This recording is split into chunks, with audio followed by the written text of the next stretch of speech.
सोमवंती अमावस्या के दिन गाय को एक चीज खिला देते हो तो आपकी जन्मों जन्मांतर की गरीबी हमेशा के लिए समाप्त हो जाएंगी।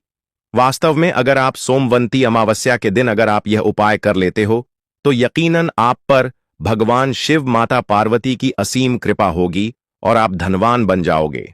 आप धनवान ना बने तो मुझे बताना दोस्तों, मैं सौगंध खाता हूं। बस जो उपाय आपको बताया जाए वह उपाय कर लेना। चलिए जानते हैं। सोमवंती अमावस्या के दिन चुपचाप गाय को खिला दें। यह एक छोटी सी चीज करोड़पति भी अरबपति होंगे। सभी संकट और आसान से मुक्ति, मृत्यु दंड पितृदोष तुरंत होगा। पूरे साल आपके भरे रहेंगे। अन्य धन के भंडार यूं कहें कि आपकी 7 पूछतें तक करेंगी। रूपों पैसों पर राज बैंक बैलेंस बढ़ता चला जाएगा। आपके घर में वेतन है वह कभी खर्च नहीं होगा और बढ़ता ही जाएगा। सभी दुख दर्द संकट कष्ट दूर हो जाएंगे दूर, और सभी सुख आपके कदमों में आ जाएंगे। सभी सुख आपके कदम चूमेगी। यदि आप यह एक छोटी और खास चीज चुपचाप गाय को खिला देते हैं तो तत्काल गरीबी आपके जीवन से खत्म हो जाएगी। योग से राजा बन जाता है और 33 कोटि देवी देवताओं को धारण करने वाली गौ माता की असीम कृपा व्यक्ति पर आजीवन बसती है। व्यक्ति के घर में कभी भी अन्य धन वस्त्र की कमी नहीं होती। अन्य धन के भंडार व्यक्ति के घर में भरे रहते हैं। सोमवंती अमावस्या के दिन गाय का यह उपाय करने से व्यक्ति के जीवन से तत्काल गरीबी खत्म हो जाती है। तो दोस्तों, कौन कौन से गौ माता से जुड़े खास और महत्वपूर्ण उपाय हैं जिन्हें यदि सोमवंती अमावस्या के दिन कर लेते हैं तो दोस्तों, गाय का उपाय बताने से पहले मैं आपको अपरा सोमवंती अमावस्या पूजा के बारे में थोड़ा सा जानकारी दे देता हूं कि सोमवंती अमावस्या कब है और इस महीने में किस तारीख को है, 25 या 26 मई। तो इस वर्ष सोमवंती अमावस्या 2 मई 2025 को पड़ रही है। अपरा एकादशी के दिन आपको पवित्र नदी में स्नान करना है। इस दिन सभी भक्तजन श्री भगवान भोलेनाथ माता पार्वती की पूजा करने के साथ साथ गौ माता की पूजा अवश्य ही करते हैं और गौ माता को कुछ न कुछ जरूर ही खिलते हैं। इससे मनुष्य के जन्मों जन्म अंतर की गरीबी हमेशा के लिए नष्ट हो जाते हैं।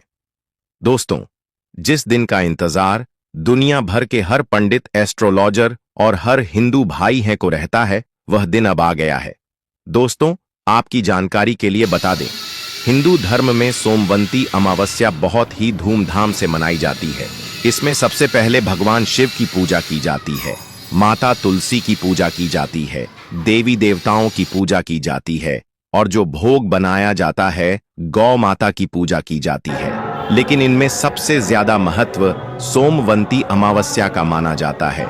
शास्त्रों में, वेद पुराणों में साफ साफ लिखा हुआ सोमवंती अमावस्या के दिन श्री हरि विष्णु और माता लक्ष्मी जी का आशीर्वाद प्राप्त करने का सबसे सुनहरा दिन होता है।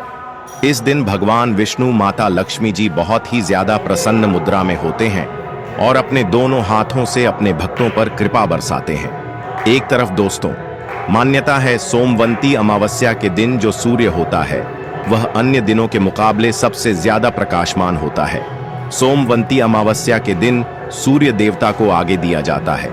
महिलाएं सोमवंती अमावस्या का व्रत रखती हैं। दोस्तों, अगर आप नहीं जानते तो आपकी जानकारी के लिए बता दें, एक व्यक्ति की कुंडली में अगर चंद्र ग्रह की स्थिति अच्छी है तो उसे व्यक्ति का भाग्य हमेशा उसका साथ देता है। वह व्यक्ति जिस कार्य को भी शुरू करता है उसे कार्य में उसको सफलता प्राप्त होती है। इसीलिए सोमवंती अमावस्या को हमारे हिंदू धर्म में बहुत ही ज्यादा विशेष और खास महत्व दिया गया है। आप लोगों की जानकारी के लिए बता दें, सोमवंती अमावस्या के दिन 52 तरीके के शुभ योग बन रहे हैं। कहीं सालों के बाद सूर्य का प्रकाश इतना प्रकाशमान होगा जितना कभी नहीं हुआ। 130 साल में ऐसा दुर्लभ संयोग बनने जा रहा है। लक्ष्मी योग, ग्रह योग, नक्षत्र योग, अमृत सिद्धि योग जैसे शुभ योग का निर्माण हो रहा है। क्योंकि सोमवंती अमावस्या के समय में पूरे दिन का व्रत करना चाहिए और भगवान भोलेनाथ माता पार्वती जी का आशीर्वाद प्राप्त होता है। सोमवंती अमावस्या के दिन ब्रह्म मुहूर्त में सोकर नहीं उठ सकते हैं, किसी पवित्र नदी में जाकर स्नान नहीं कर सकते हैं, पूरे दिन का व्रत नहीं रख सकते हैं।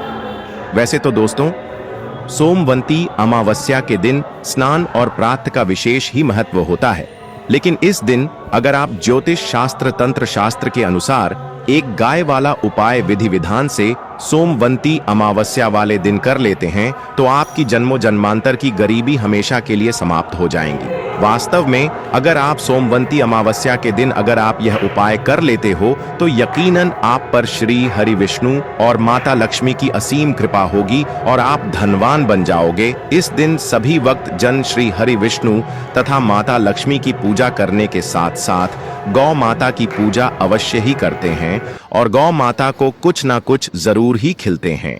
अब आप सोच रहे होंगे कि गाय को ऐसा क्या खिलाने से और ऐसा क्या उपाय करने से आपको भगवान विष्णु और माता लक्ष्मी का आशीर्वाद मिल सकता है।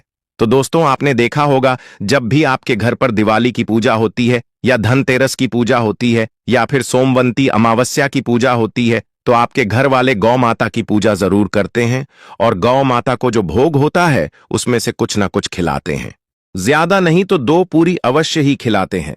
तो दोस्तों, आपको इस उपाय को सोमवंती अमावस्या वाले दिन ही करना है और सूर्य देव को आगे देना है और उनकी विधि विधान से पूजा करना है।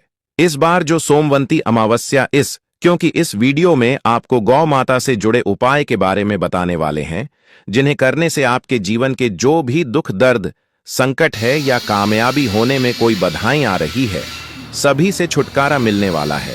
यूं कहें कि आपके जीवन में अपार धन सुख, कभी भी धन से संबंधित परेशानी नहीं रहेगी। यदि आपकी जिंदगी प्रबल हो जाएगी, धन प्राप्ति के योग्य बन जाएंगे और जीवन में सदैव अन्य धन के भंडार आपके घर में भर रहेंगे। अन्य धन वस्त्र कभी कमी नहीं होगी। आपको बता दें, इस सोमवंती अमावस्या की पूजा के साथ साथ हनुमान जी मंगल देवता और भगवान शनिदेव की भी पूजा जरूर करनी चाहिए। आपको बता दें कि इस दिन यदि आप हनुमान जी और मंगल देवता भगवान शनिदेव की पूजा करते हैं तो मंगल का ग्रह जनित दोष भी दूर हो जाता है। व्यक्ति के जीवन में धन सुख संपत्ति की प्राप्ति हो जाती है। समस्त मनोकामना व्यक्ति की पूर्ण हो जाती है। दोस्तों, आपको हम बता दें कि ऐसी ज्ञानवर्धक जानकारी आपको हम पैसों में भी बांट सकते थे, पर हमारे चैनल का मकसद है जनहित में जन कल्याण एवं जन सेवा करना। इसीलिए आपके लिए जो जानकारी बताते हैं वह फ्री में बताते हैं, इसलिए आप इस वीडियो को भी जरूर लाइक करें। और दोस्तों, मैं आपसे एक अनुरोध और करना चाहूंगा कि आप अपनी राशि कमेंट बॉक्स में जरूर डाल दें, जिससे कि आपकी राशि के अनुसार हम आपको कुछ ऐसे उपाय बता सके जिससे आपको लाभ की प्राप्ति हो।